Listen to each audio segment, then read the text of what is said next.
Hai, Assalamualaikum dan salam hormat. Saya Puteri Fira Afandi, MJT dari Pertubuhan Gagasan Inovasi Rakyat Malaysia. Jangan skip dulu, jangan skip. Ada dua perkara saya nak bagi tahu. Sebelum tu, follow, sharekan dan komen. Okey? Jom kita mulakan. Okey, perkara yang pertama. Tengok gambar ni.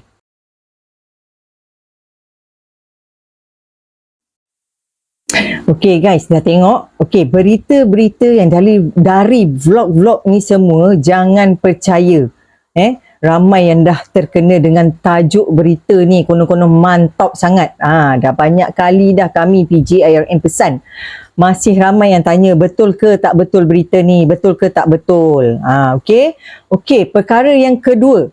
Semalam Presiden PJIRM Tuan Azmi Mohamed Tahir membalas kenyataan berkenaan akaun fleksibel yang dinyatakan oleh Datuk Ahmad Maslan.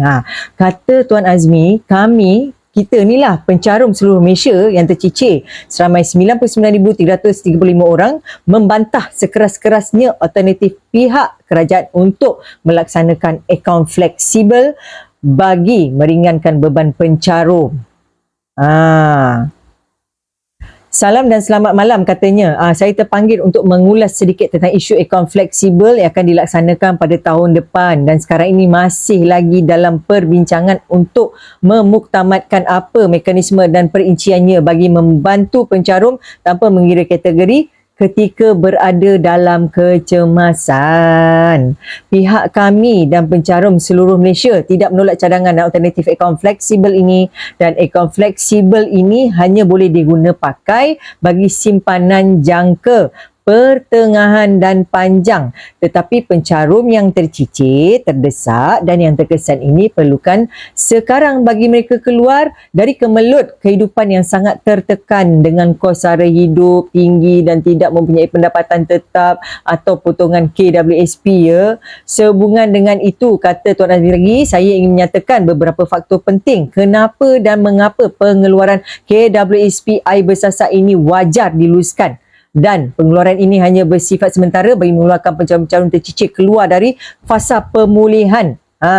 Antaranya sebab dia pencarum masih gagal mendapatkan pekerjaan tetap dan gaji setimpal disebabkan faktor usia dan kesihatan.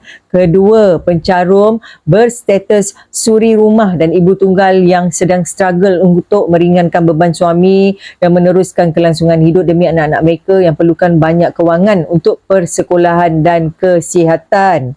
Yang ketiga, pencarum yang masih bekerja tetapi pendapatannya tidak seimbang dengan keadaan sekarang dan perlukan sedikit backup untuk menyelesaikan segala permasalahan yang dihadapi ketika ini.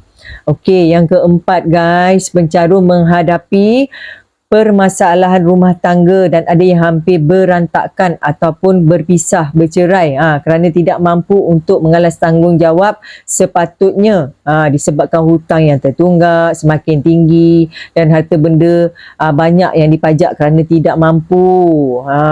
Yang kelima, segelintir pencarum yang terpaksa keluar dari rumah sewa dan menyewa bilik stor bersama isteri dan anak-anak kerana sudah tidak mampu lagi untuk membiayai sewa dinaikkan oleh pemilik dan tertunggak berbulan-bulan guys. Yang keenam, segelintir pencarum sudah tidak mampu lagi untuk teruskan persekolahan anak-anak dan makanan tidak dapat disediakan di meja makan seperti biasa. Mereka terpaksa menyatu dan makan hanya sekali sehari je. Betul tau. Segelintir pencarum yang lama tidak mencarum tak dapat teruskan perniagaan kerana modal lebih tinggi daripada keuntungan yang diperolehi disebabkan permintaan semakin menurun.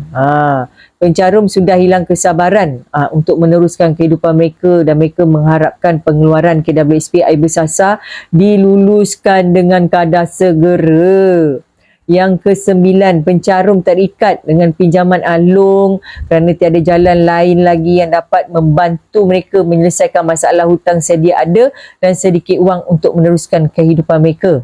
Akhirnya mereka terjerat dan terpaksa berpindah randa bagi mengelak dikesan alung kerana tiada kemampuan untuk membayar balik, dan ini amat serius dan perlu ditangani dengan segera. Mereka tidak minta semua ini berlaku tetapi mereka terpaksa. Dan yang ke-10 di kalangan pencarum berpasangan yang terkesan ini telah memilih untuk berpisah dengan pasangan tanpa kerelaan. Adakah pihak kerajaan hanya mampu mendengar sahaja permasalahan rakyat yang tercicir ini? Di manakah sifat keperimanusiaan dan empati terhadap mereka yang tercicir ini? Sanggupkah kamu yang berada di atas dan kuasa yang memalingkan kepala dan tak mahu ambil tahu? Di mana wakil rakyat yang telah diberi mandat untuk membela nasib rakyat ini?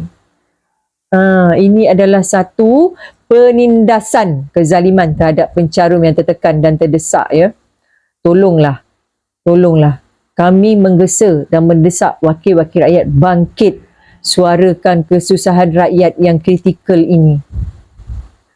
Guys, tolong sharekan artikel ini kepada seluruh wakil rakyat sahabat follow. Yang sahabat follow di FB page mereka, ya. Ada di FB PGIM. Copy dan paste, ya sahabat semua. Okey, bagi yang nak menjana income tanpa modal bersama Perfume PFA, bolehlah inbox saya bagaimana caranya secepat mungkin, ya. Assalamualaikum. Salam hormat.